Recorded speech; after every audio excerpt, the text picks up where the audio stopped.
اعوذ باللہ من الشیطان الرجیم بسم اللہ الرحمن الرحیم نحمدہ ونصلی علی رسولہ الکریم۔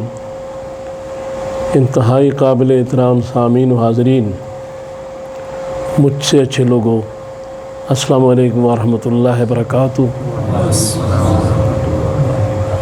بڑے پیار، محبت، عقیدت کے ساتھ درود پاک پڑھیں، چونکہ محسن انسانیت محمد رسول اللہ صلی اللہ علیہ وآلہ وسلم کا یہ ذکر ہے اور ان کے دن ہے، تو ان کے ہم پہ بہت احسان ہے، تو بڑی محبت سے پڑھیں۔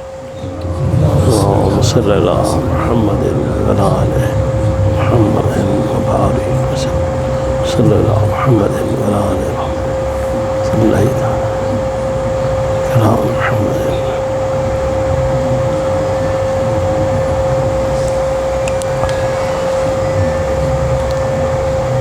حضور صلی اللہ علیہ وسلم کے بارے میں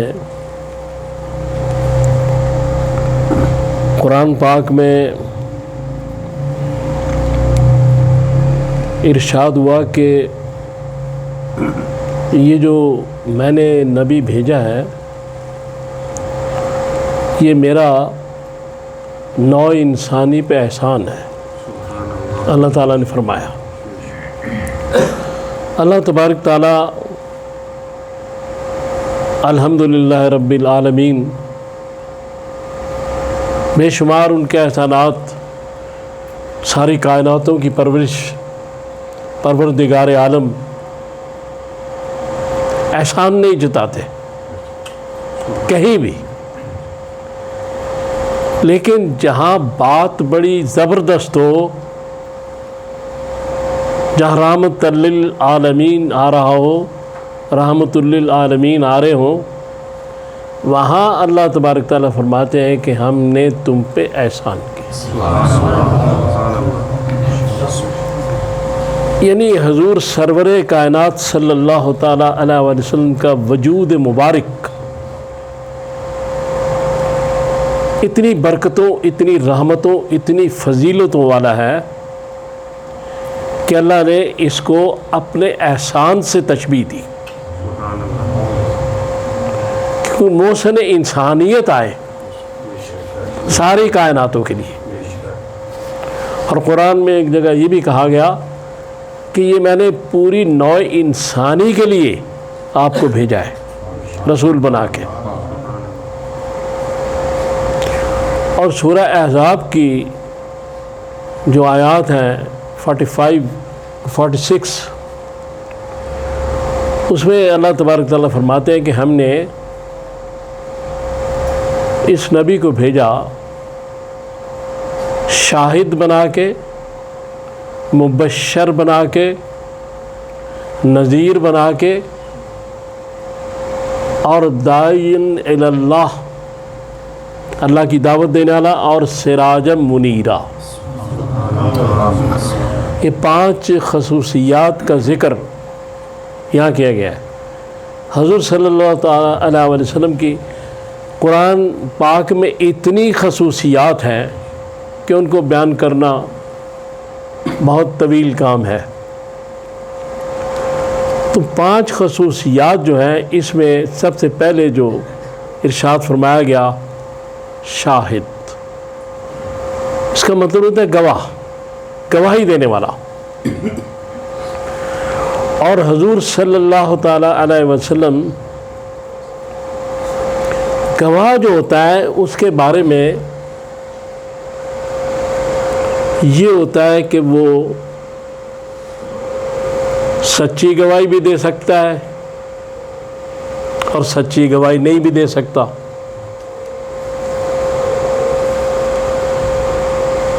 لیکن حضور صلی اللہ تعالیٰ علیہ وسلم کو شاہد جب اللہ نے بنایا،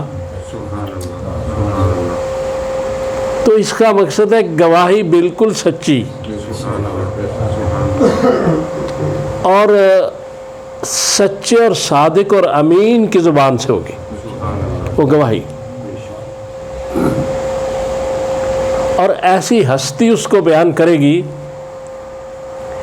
کہ اس کو مسلمان ہی صادق اور امین نہیں مانیں گے، بلکہ اس کے دشمن بھی کہیں گے کہ صادق اور امین ہے۔ ایسی زبان اطہر سے وہ گواہی اللہ کی دیں گے۔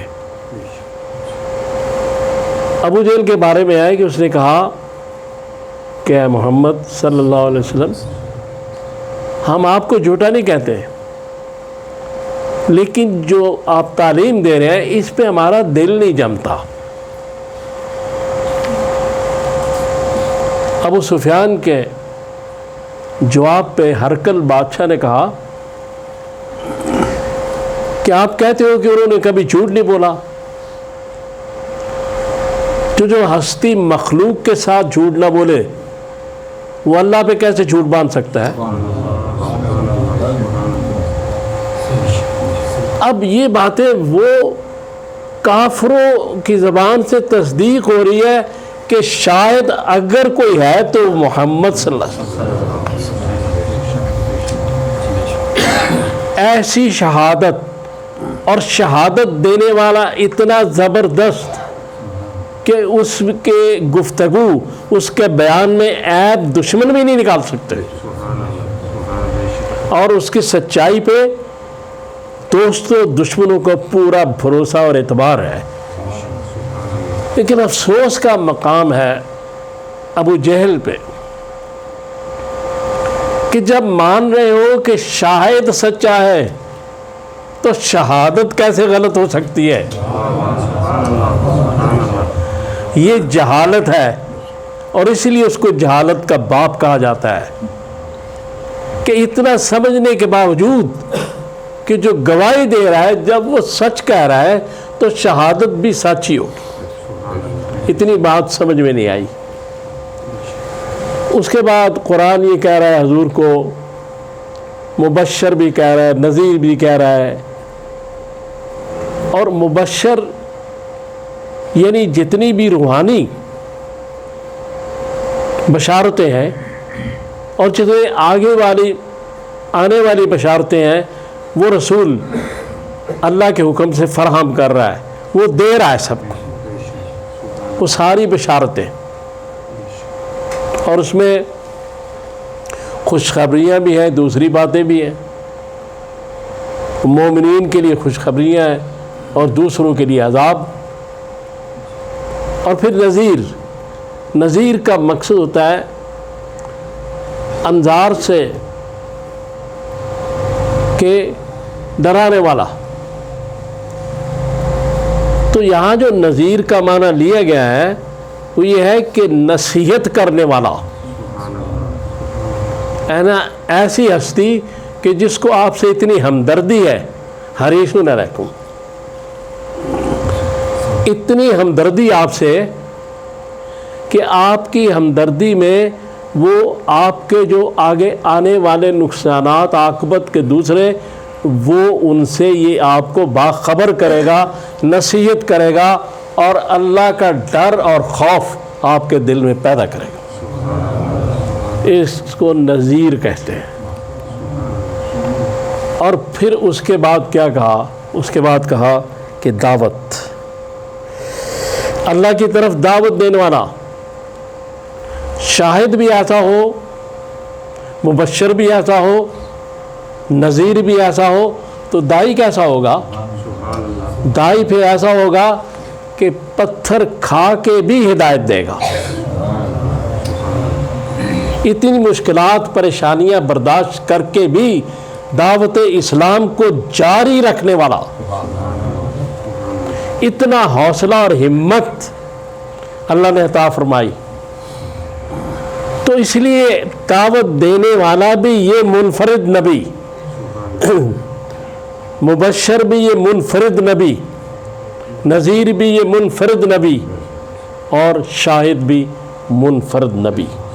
اور پورے قرآن میں شاہد اور مبشر اور نذیر یہ کسی دوسرے نبی کے ساتھ صفات نہیں آئی جو رسول اللہ صلی اللہ علیہ وسلم کے ساتھ آئی۔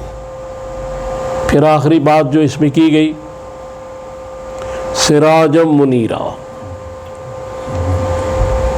یعنی کتنی زبردست بات ہے، اس میں اتنی باتیں چھپی ہیں کہ میں اگر بیان کروں تو فجر ہو جائے گی۔ سراج منیرا، یعنی سورج نہیں کہا، چراغ کہا،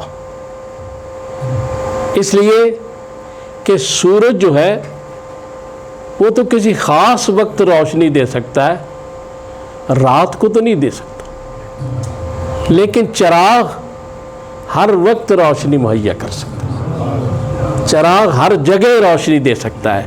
سورج ہر جگہ روشنی بھی نہیں پہنچا سکتا، لیکن چراغ ہر جگہ روشنی دے سکتا ہے۔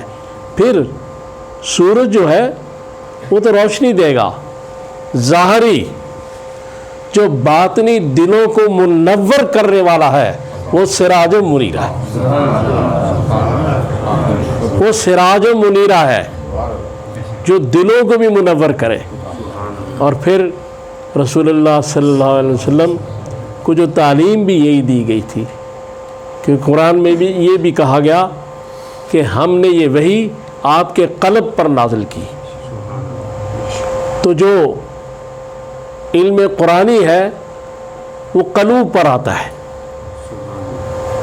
جو ظاہری تعلیم ہوتی ہے جو اس وقت دی جاتی تھی وہ حساسیت تھی، یعنی زبان کے ذریعے، ہاتھ کے ذریعے، کانوں سے سنتے تھے، زبان سے کہتے تھے، نظروں سے دیکھتے تھے۔ لیکن یہ جو روحانی تعلیم ہوتی ہے جس کو وحی کہتے ہیں، یہ وحی وہ ہوتی ہے جو قلوب پر نازل ہوتی ہے۔ تمام انبیاء کے قلوب پر وحی نازل ہوتی ہے، اور پھر اس وحی کا کام یہ ہوتا ہے آگے پہنچانے کا کہ صرف ظاہری تعلیم نہیں دی جاتی بلکہ اندر سے دلوں کو منور کیا جاتا ہے۔ ساری تعلیم سے کوئی بہت آدمی پڑھ سکتا ہے، آگے جا سکتا ہے، P H D, doctor, specialist, engineer, جو مرضی بن جائے گا، لیکن دل کا منور ہونا ایک دوسری بات ہے۔ اس لیے یہاں سراج منیرہ، کہ یہ صرف وہ چراغ نہیں جو خود روشن ہوگا بلکہ دوسروں کو قیامت تک روشن کرے گا۔